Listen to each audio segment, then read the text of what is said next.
ትንቢተ ኤርምያስ ምዕራፍ 20 በእግዚአብሔርም ቤት የተሾመው አለቃ የካህኑ የኢሜር ልጅ ጳስኮር ኤርምያስ በዚህ ነገር ትንቢት ሲናገር ሰማ።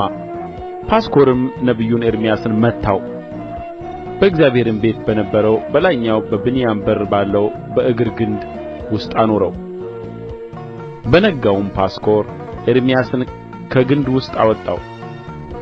ኤርምያስም እንዲህ አለው፣ እግዚአብሔር ስምህን ማጎርሚሳቢብ እንጂ ጳስኮር ብሎ አይጠራህም።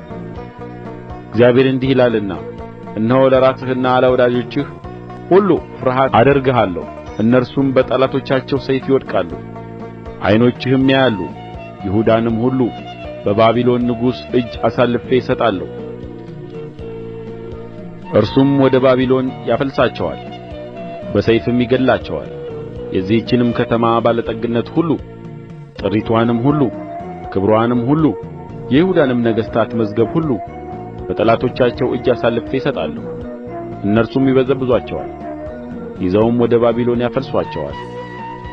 አንተም ጳስኮር ሆይ በቤትህም የሚኖሩት ሁሉ ተማርካችሁ ትሄዳላችሁ። አንተም በሐሰትም ትንቢት የተናገርህላቸው ወዳጆችህ ሁሉ ወደ ባቢሎን ትገባላችሁ። በዚያም ትሞታላችሁ፣ በዚያም ትቀበራላችሁ። አቤቱ አታለልኸኝ፣ እኔም ተታለልሁ፣ ከእኔም በረታህ አሸነፍህም። ቀኑን ሁሉ መሳቂያ ሆኛለሁ፣ ሁሉም ያላግጡብኛል። በተናገርሁ ቍጥር እጮኻለሁ፣ ግፍና ጥፋት ብዬ እጮኻለሁ። የእግዚአብሔር ቃል ቀኑን ሁሉ ስድብና ዋዛ ሆኖብኛልና እኔም የእግዚአብሔርን ስም አላነሣም።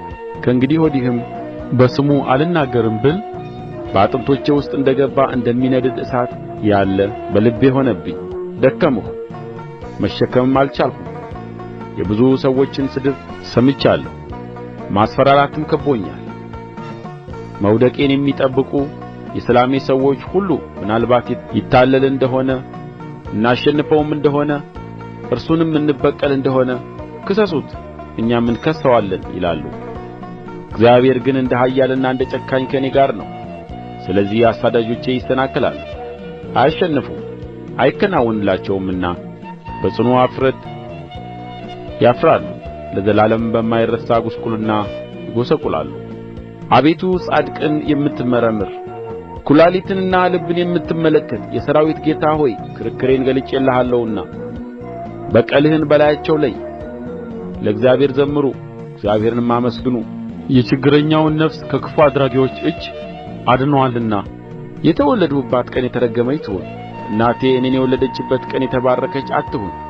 ወንድ ልጅ ተወልዶአል ብሎ ለአባቴ የምሥራች ነግሮ ደስ ያሰኘው ሰው የተረገመ ይሁን። ያም ሰው እግዚአብሔር ሳይጸጸት እንደ ገለበጣቸው ከተሞች ይሁን። በማለዳ ልቅሶን በቀትርም ጩኸትን ይስማ። እናቴ መቃብር ትሆነኝ ዘንድ ማኅፀኗም ዘወትር ይዞኝ ይቆይ ዘንድ በማኅፀን ውስጥ አልገደለኝምና ድካምንና ጣርን አይ ዘንድ ዘመኔም በእፍረት ታልቅ ዘንድ ስለ ምን ከማኅፀን ወጣሁ?